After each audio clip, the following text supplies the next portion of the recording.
Bonjour à tous, bonjour.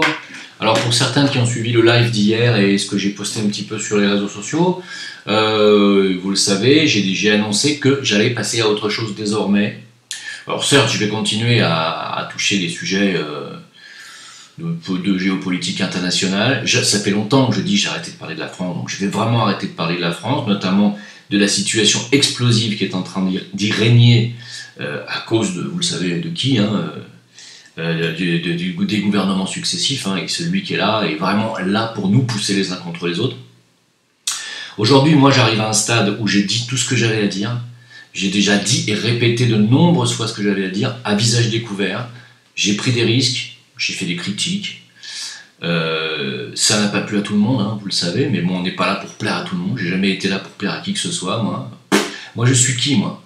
Il faut bien comprendre un truc, c'est moi, je suis pas un homme politique, je suis pas un personnage public, je suis pas une rockstar, je suis pas une star de Hollywood, ni une star du cinéma français. Je suis pas un écrivain. Je suis juste un mec, comme vous et tout le monde, comme là. Je suis juste un citoyen, en fait, qui a envie d'ouvrir sa gueule et de dire ce qu'il voit. Personne n'a été obligé de m'écouter. Il s'avère qu'aujourd'hui, et je vais vous l'expliquer encore en fin de vidéo, je suis rentré dans un projet que vous connaissez et qui se concrétise. Je suis rentré dans cette équipe qui m'ont accepté.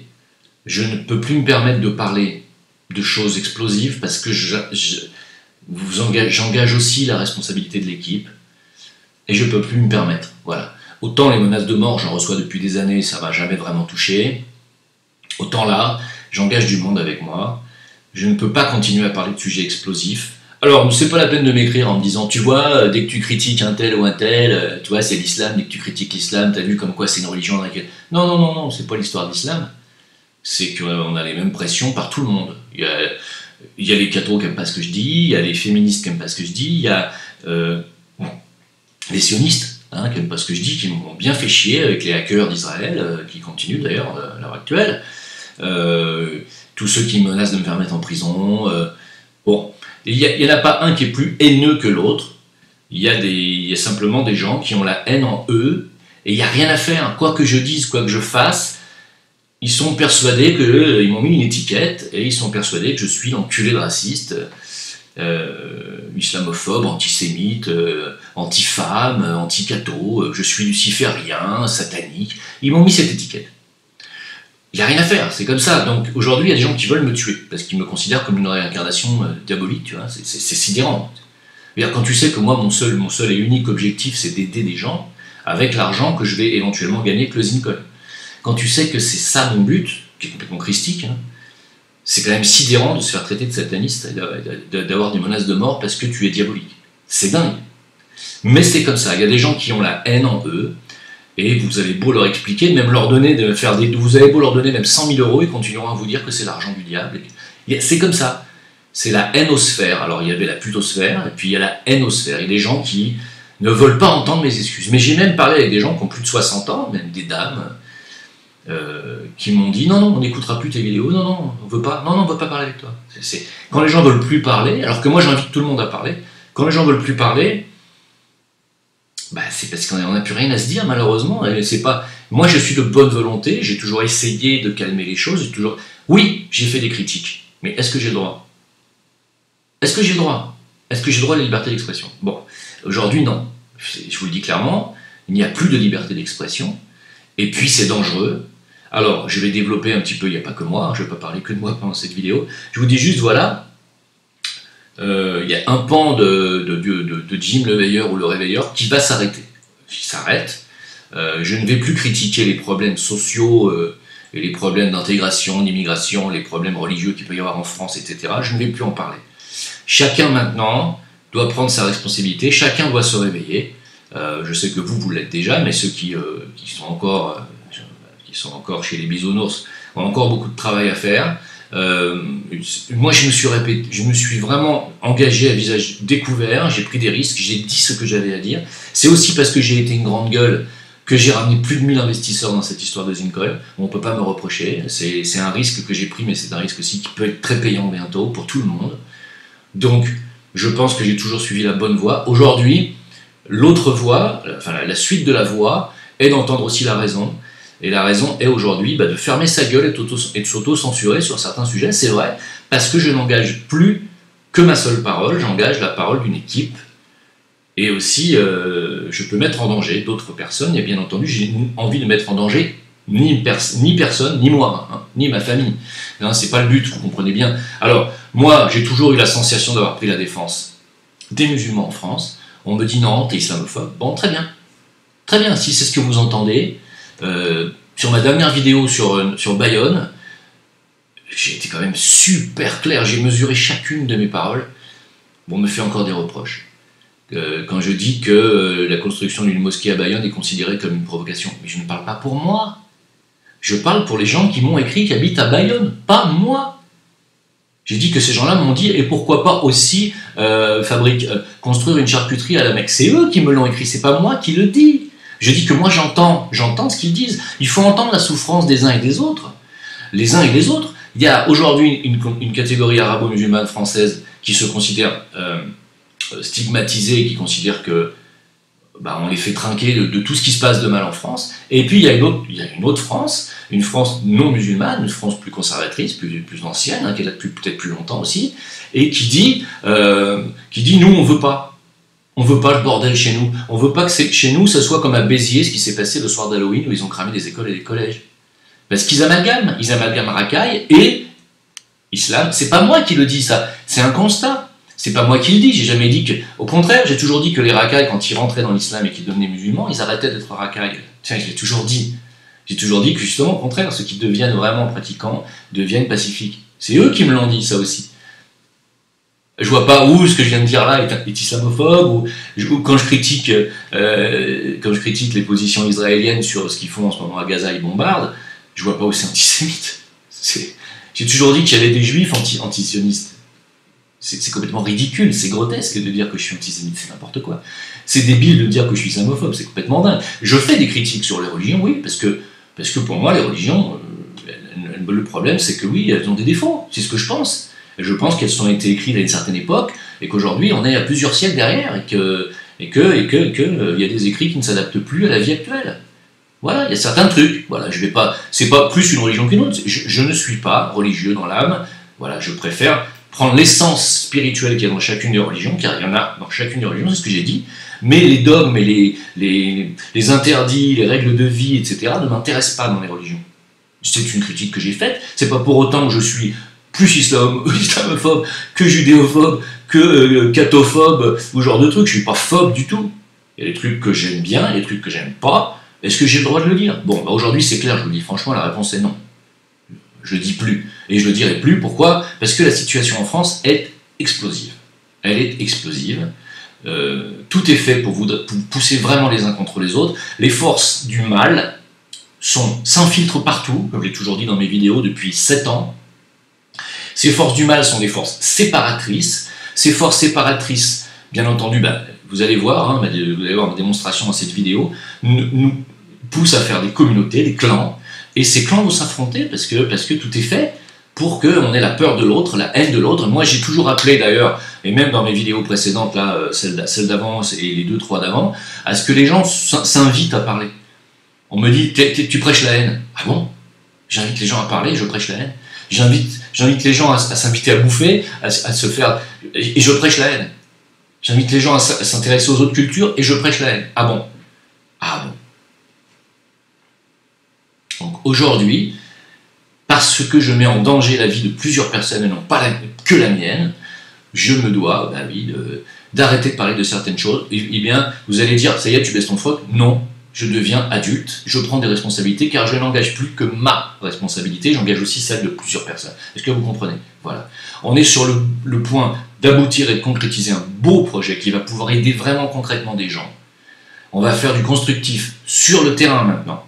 Donc vous allez me voir davantage sur le terrain que dans la parlotte. Alors, parce que c'est pas hyper positif. Voilà. De toute façon, la hainosphère, la putosphère, qui ne sont pas tout à fait pareilles. Il y a des langues de pute qui, de toute façon, ne veulent pas croire à des choses positives. Il y a des gens qui ne veulent pas le croire qu'il existe des gens de bonne volonté. Il y a des gens qui ne veulent pas croire qu'on puisse faire un projet qui touche à l'argent sans qu'on soit des escrocs. Il y a des gens qui ne veulent pas y croire, c'est des gens qui sont dans la puterie, dans la langue de pute, dans la langue de vipère. Ces gens-là vont être défroqués et ridiculisés dans 2 semaines. Bon, mais ils continuent quand même, bien que nous allons être listés, et vous le savez maintenant, sur la plateforme IDAX, qui est la plus grande plateforme asiatique, une des 10 plus grandes plateformes de crypto-monnaie au monde. Ils continuent à dire qu'on est des escrocs, qu'on va finir en prison le 17 novembre avec Karim, et qu'on devra rembourser les gens. C'est sidérant, il n'y a rien à faire. Ces gens-là sont irrécupérables, ils sont dans la putasserie. Bon, mais maintenant, il y a les gens haineux. Il y a la hainosphère, les gens qui, il n'y a rien à faire. Parce que t'es pas de ma communauté, parce que t'es blanc, parce que t'es français, et donc fatalement je te déteste, parce que moi je viens d'une autre histoire où tes copains français ont cassé les couilles à ma communauté pendant des décennies, et donc fatalement t'es un enculé. Ils me voient aussi comme ça. Hein, et à l'inverse, il y a aussi les Français, les blancs, qui voient les autres ethnies, les autres communautés, les autres religions comme de la merde, mais ils sont dans la haine. C'est pas du tout mon cas, les gars, pas du tout. Alors oui, certes, on peut dire, ouais, mais attends, t'as vachement tapé sur les religions, maintenant tu te plains. Je me plains pas.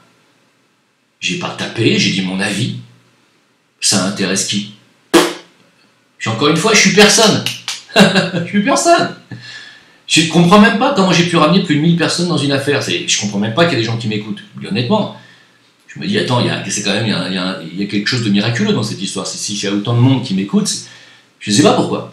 Hein, bon, peut-être parce que je dis la vérité quelque part, et que ça résonne.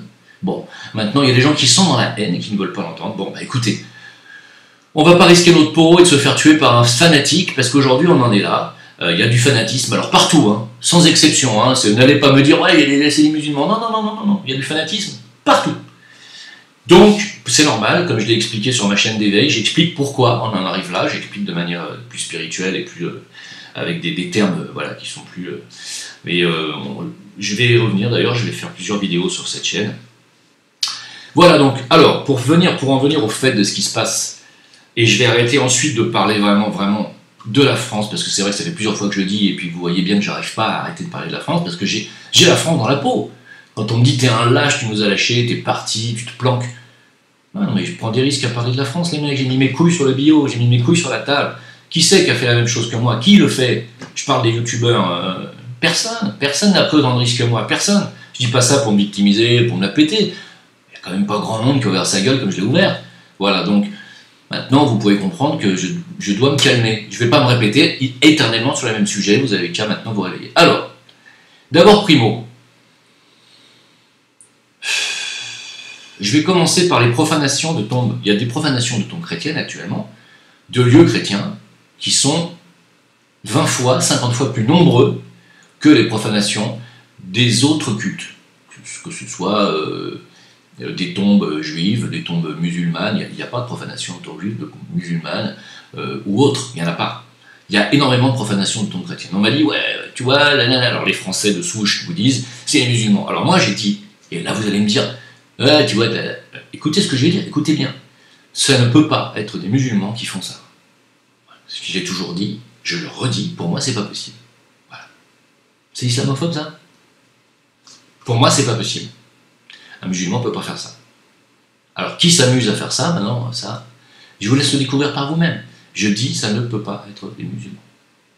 C'est clair? Est-ce que c'est clair? Bon, première chose. Deuxième.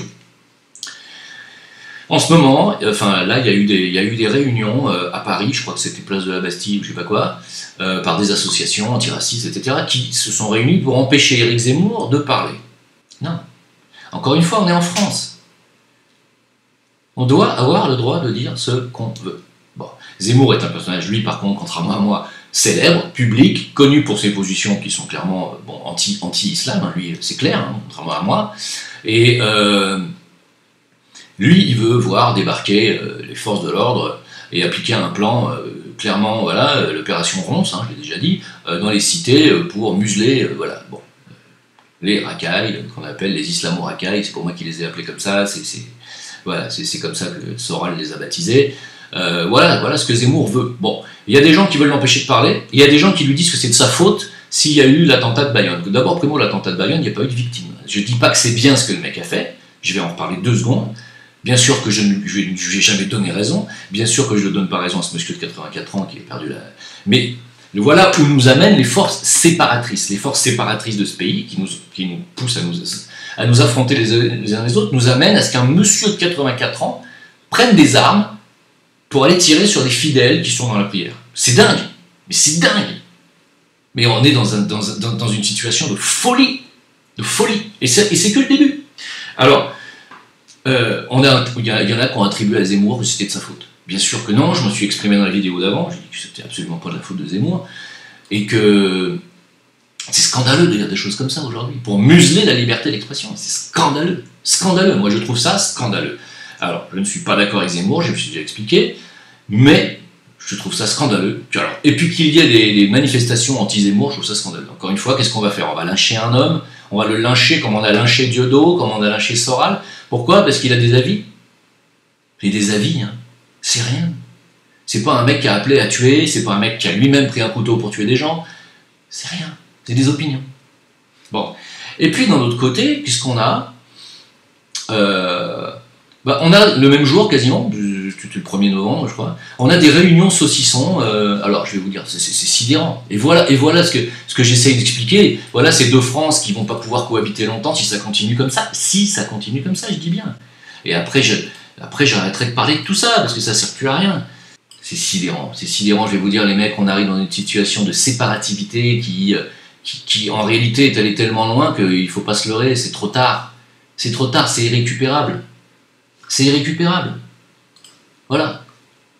Vous avez vu ce qui s'est passé à Béziers, ce qui se passe à Garges-les-Gonesse. Je ne vais pas mettre les images ici, je les ai foutues sur mon Facebook et mon VK, voilà, si vous voulez voir ce qui s'y passe, les gangs qui se tirent à balles réelles dans la rue, qui se poursuivent avec des barres de fer, voilà. Bon, bah écoutez, c'est normal qu'il y ait des villages ou des villes tranquilles qui veulent pas que ce bordel arrive chez eux. Alors, que ces gens-là fassent des amalgames entre les gangs de racailles et l'islam, c'est regrettable, mais ça vient du fait que tout est fait en France pour que ces gens ne soient pas informés que c'est pas du tout la même chose. Et moi, ça a toujours été mon travail, moi, de dire que ce n'est pas la même chose, que les musulmans ne sont pas des racailles. Je l'ai toujours dit. Alors, on m'a posé la question personnelle, et là, je vais rassurer tout le monde. Est-ce que moi, personnellement, je trouve normal qu'on mette une mosquée à Bayonne? Évidemment. Il est tout à fait normal qu'il y ait des mosquées en France, à la mesure où il y a une communauté musulmane. Où est-ce que je suis islamophobe, là, encore une fois? Alors, je m'explique. Il y a des lieux de culte bouddhistes, parce qu'il y a une communauté bouddhiste en France. Vous n'y voyez pas d'inconvénient. Il y a des synagogues en France, il y a des juifs, c'est normal. Il y a des églises en France. C'est normal, il y a une communauté chrétienne. Il y a des musulmans en France, on le sait. Ils sont environ entre 6 et 10 millions. C'est normal qu'il y ait des mosquées. C'est tout à fait normal. J'ai jamais trouvé que c'était anormal. J'ai juste dit à la place des gens, je ne vais pas me répéter encore, qu'il y a des gens qui prennent ça comme une agression. Il y a des gens qui prennent ça comme une agression. Il faut les entendre. Il faut se parler. C'est tout. C'est explosif. Voilà. Bon, écoutez, je vais passer à autre chose parce que quand on me dit, tu sais, Jim, tu vois, t'as exagéré, tu vois, voilà, t'as parlé de ci, t'as parlé de ça, maintenant tu te prends un boomerang. Ouais. J'ai parlé aussi de mon département où je suis né, le 93, j'ai dit que ce département était en train de partir en couille, on m'a dit, mais non, tu dis n'importe quoi, tout va bien, ça se passe très bien dans les cités, dans le 9-3. Bah, ça se passe tellement très bien que le gouvernement donne 10 000 € de prime à tout fonctionnaire qui osera aller y travailler sur 5 ans minimum. Si vous trouvez que ça c'est un gage de sécurité et de prospérité dans un département, un gouvernement qui est prêt à donner 10 000 € à un fonctionnaire de prime, s'il y va bosser 5 ans, ça veut dire que tout le monde se tire de ce département, c'est grave. Bon, enfin, démerdez-vous, hein. Moi ça fait 40 ans que je le vois venir. 40 ans. Vous comprenez pourquoi je suis triste aujourd'hui? Je suis triste parce que ce que je voyais il y a 40 ans arrive sous mes yeux. Et que, malgré tout ce que j'ai pu dire, il n'y a rien qui change. Ça ne changera pas, parce que c'est comme si c'était écrit et que rien ne pourra jamais le changer. C'est triste. Je suis triste. Ouais, non mais, je le dis honnêtement. Alors aujourd'hui, vous m'avez cassé les bonbons avec ce buzz du 3 novembre qui allait se passer à Seattle, la fin du monde. On est le 3 novembre. Jusqu'à preuve du contraire, à Seattle, il s'est encore rien passé. Alors ils ont jusqu'à minuit ce soir. Je vous ai expliqué, je vous ai dit, les choses ne sont pas écrites toujours. Et elles ne sont pas écrites à la date qui est prévue toujours. Je n'ai jamais cru aux prophéties datées. Datées, je dis bien. On ne peut pas dire avec une date avec certitude de ce qui va se passer. Je ne crois pas aux prophéties de Seattle du 3 novembre. Je n'ai jamais cru.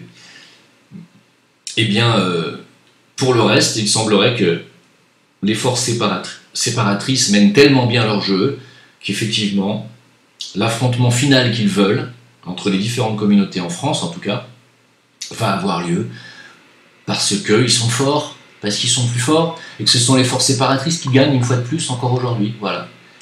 C'est triste, mais c'est comme ça. Alors, vous allez trouver sur Spoutnik une interview d'une éducatrice, je crois que c'est une prof de l'éducation nationale, qui vous explique que le niveau de l'éducation nationale en France est dans une dégringolade depuis 25-30 ans absolument vertigineuse, que le QI des élèves, l'alphabétisation des élèves même à 18 ans, à l'âge du bac, ils ne savent toujours pas lire, c'est catastrophique, et tout ceci, bien entendu, a été voulu encore une fois, sinon ils auraient dressé la barre depuis longtemps, c'est voulu, hein. Voilà, donc c'est voulu, il faut le savoir. Et puis, oui, il paraît qu'ils notent sur 30 même maintenant aux examens pour que tout le monde puisse avoir le diplôme, pour pas qu'il y ait de soi-disant de favoritisme ou de choses comme ça. Donc c'est sidérant. Mais je tiens à rassurer les profs de l'éducation nationale, c'est la dégringolade du niveau culturel moyen, elle est partout. Elle n'est pas que à l'éducation nationale, elle est dans la musique. Hein. Je ne vais pas revenir là-dessus, mais je vais peut-être refaire une vidéo musicale pour vous expliquer à quel point on est vraiment dans la décadence totale musicalement. Musicalement, dans ces années-là, cette décennie, par rapport aux années 80 déjà, qui étaient déjà pas terrible au niveau richesse, mais c'était déjà beaucoup plus foisonnant et riche que les années 90, 2000, 2010. Mais les années 80 à côté des années 70, c'était du pipi-tcha. Tout le monde trouvait que les années 80, c'était une décennie de décadence musicalement. Putain. Les années 70, c'était énorme. Énorme. Et puis, les années 70, par rapport aux années Sinatra, Nat King Cole, Django Reinhardt, c'est-à-dire années 50, 40, hein, je vais remonter, c'était aussi du pipi-tcha. Et puis les années, ces années jazz, comparées aux années 18e siècle, c'était du pipi-tcha. Les grands compositeurs, Bach, Mozart, Liszt, Chopin, Beethoven, et j'en passe, et les compositeurs russes, mais attendez, mais vous voulez qu'on compare ce qu'il y avait avant sur cette planète avec ce qu'il y a maintenant? Et vous vous étonnez qu'il y ait une décadence de l'éducation nationale, mais tout ça, ça confirme on est dans une ère de destruction, on est vraiment à la fin, là. On arrive au bout, voilà. Et on va voir la destruction, on va la voir, et j'en suis triste, parce que vraiment, c'est pas bien, vous savez, pour quelqu'un qui a de la sensibilité, c'est quelqu'un qui est dans le cœur, ça fait de la peine, ça fait mal de voir ça. Je le dis, moi je vous le dis honnêtement, j'ai mal. J'ai mal à l'humanité, j'ai mal à la planète, j'ai mal à la France. Voilà. Alors, ce gouvernement va vous tailler en pièces, va vous supprimer 25 à 30% des droits chômage, il y a des gens qui vont se retrouver, mais ça va être de la précarité en masse, il y a déjà quasiment 10 millions de pauvres dans ce pays, mais ça va passer à 13-15 millions de pauvres, avec ce gouvernement, qui bien entendu, vous le voyez, est en train de tout faire pour détruire et appauvrir le peuple. Ils sont en train de tout faire, pas seulement de nous dresser les uns contre les autres, mais aussi de nous mettre à poil et dans la rue. Vous le voyez. Quand on dit « Ouais, mais la France est ruinée, il n'y a plus d'argent ». Il n'y a plus d'argent. Mais vous voulez plaisanter. Mais vous voulez rire. Pendant qu'on va ponctionner sur 2 ans 3 milliards 400 millions d'assurance chômage, que les gens ont cotisé, que ce soit les salariés ou les patrons, ils ont cotisé cet argent-là. C'est de l'argent que vous avez payé pour pouvoir la récupérer le jour où vous êtes dans la mouise, le jour où vous perdez votre travail. C'est l'argent que vous avez cotisé, que votre patron a cotisé. C'est votre argent, il vous revient. Eh bien, l'État va vous le prendre, va vous le détourner. Oui, il va vous le prendre et le détourner pour faire on ne sait quoi. Mais pendant ce temps-là, par contre, la France bombarde. Là, elle bombarde l'Irak, alors où je vous parle. Hein, elle fait des opérations monstrueuses qui coûtent une blinde à la France. Hein, Ça, vous ne le savez pas. Il y a de quoi s'énerver? Non, mais non, il n'y a pas de quoi s'énerver, Jim, il n'y a pas de complot, voyons de quoi tu parles. Non, non, bien sûr que non. Bien sûr que non. D'ailleurs, en ce moment, on est le top 3 des tendances sur Internet, c'est le hashtag Destitution Macron, hein, qui en est à plus de 600 000 votants. Alors, je sais très bien que vous ne croyez pas au sondage, vous ne pensez pas que ça serve à quoi que ce soit. Quand même, cette pétition circule. Si vous avez envie de la signer, signez-la, puisque ça ne sert à rien. Vous ne risquez rien. Mais que l'Élysée entende qu'il y a plus d'1 million de personnes qui demandent la destitution du président, ça va commencer peut-être à les chatouiller un petit peu. Ça va nous donner une petite tendance aussi, tu vois, c'est important. Hein, faut mettre la pression, je pense que c'est très important. Aux États-Unis, ils s'en privent pas. C'est carrément les démocrates qui demandent la destitution de Trump, à l'heure où je vous parle. Hein. Je pense que ça coûtera très cher aux démocrates, et je pense que cette tentative de coup d'État antidémocratique va assurer la réélection de Trump dans 1 an. C'est ce que je pense. Hein. Maintenant, ça ne fera pas le même effet si c'est le peuple qui demande la destitution du président. Hein. Bien. Alors, Zuckerberg a avoué au Congrès américain qu'il censurait sur Facebook, qui est sa création, enfin la sienne et celle de ce qu'il y a derrière lui, il censure sur Facebook toutes les données qui disent la vérité sur les effets secondaires et néfastes de la vaccination. Il l'a avoué. Pas mal. Donc tout ce qu'on vous dit était vrai depuis le départ, parce qu'il censure pour que les gens ne sachent pas les effets dévastateurs de certains vaccins. Je tiens à le dire, c'est une nouvelle que j'estime importante de vous communiquer.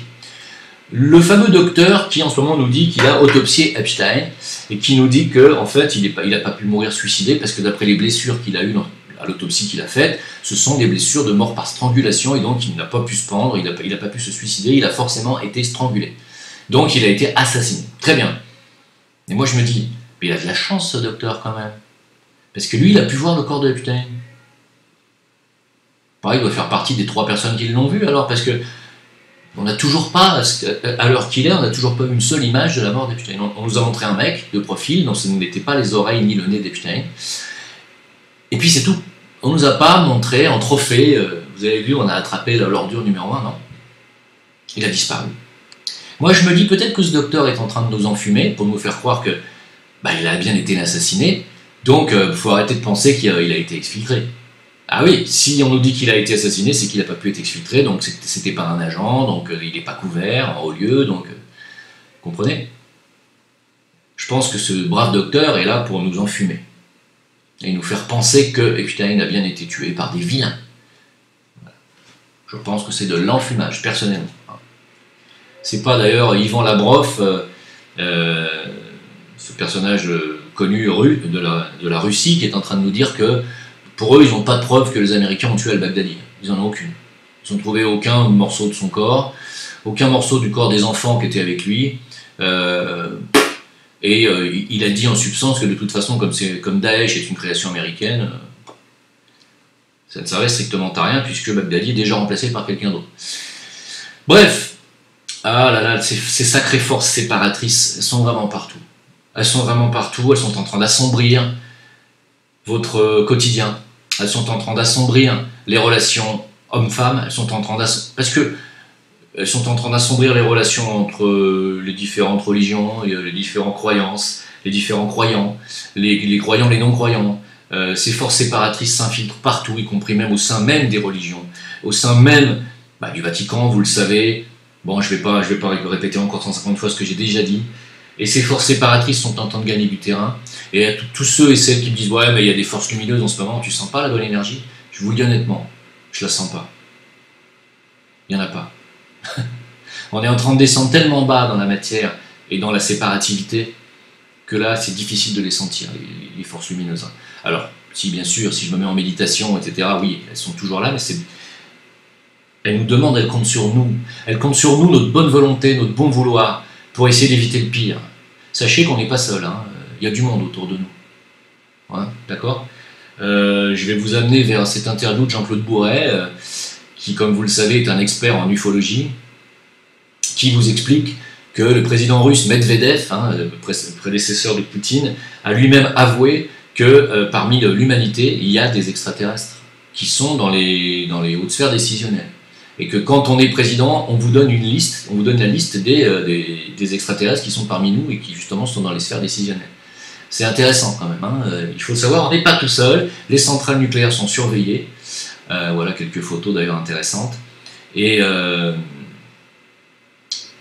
ils essayent de nous aider en ce moment car on s'enfonce. Hein. On est en train de terminer notre cycle dans la matière et on descend, on arrive en bas bientôt. Voilà.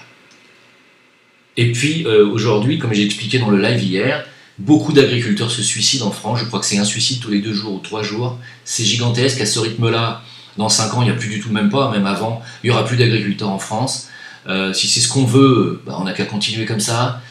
Hier, j'ai parlé avec les gens qui étaient sur le live, j'ai dit qu'est-ce qu'on peut faire? Qu'est-ce qu'on peut faire concrètement? Toi tu vas me dire, qu'est-ce que t'en as à foutre, t'habites plus en France? Bah justement, si j'en ai à foutre, voilà, vous voyez, pour un traître, tu vois. C'est vrai, effectivement, j'aurais d'autres choses à faire, mais non, ça me touche énormément, le suicide des agriculteurs, le suicide de la France me touche de près, et c'est une terre qui a été bénie par des forces lumineuses, saines, saintes, et ça me fait vraiment du mal de voir que ça part dans une telle destruction.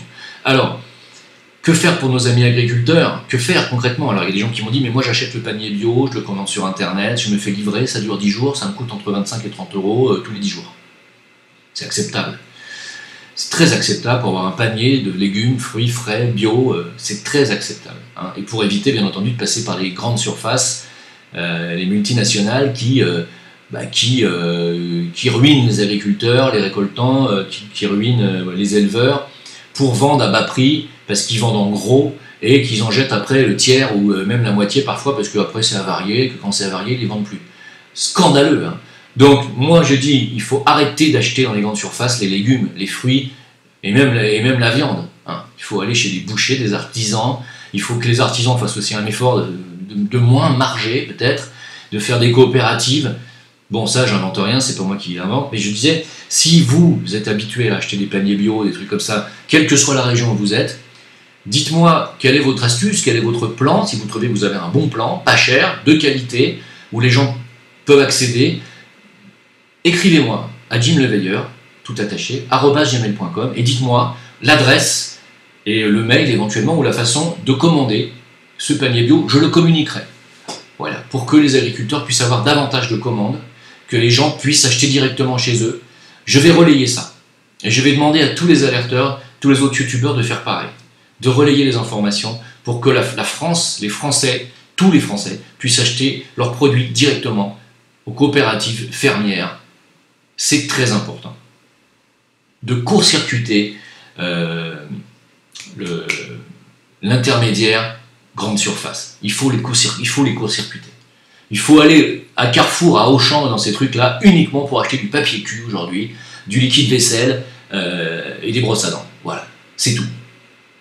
Tout le reste, évidemment je schématise, mais pour tout le reste, pour tout ce qui est produit vivant, il faut que les Français retournent à la ferme.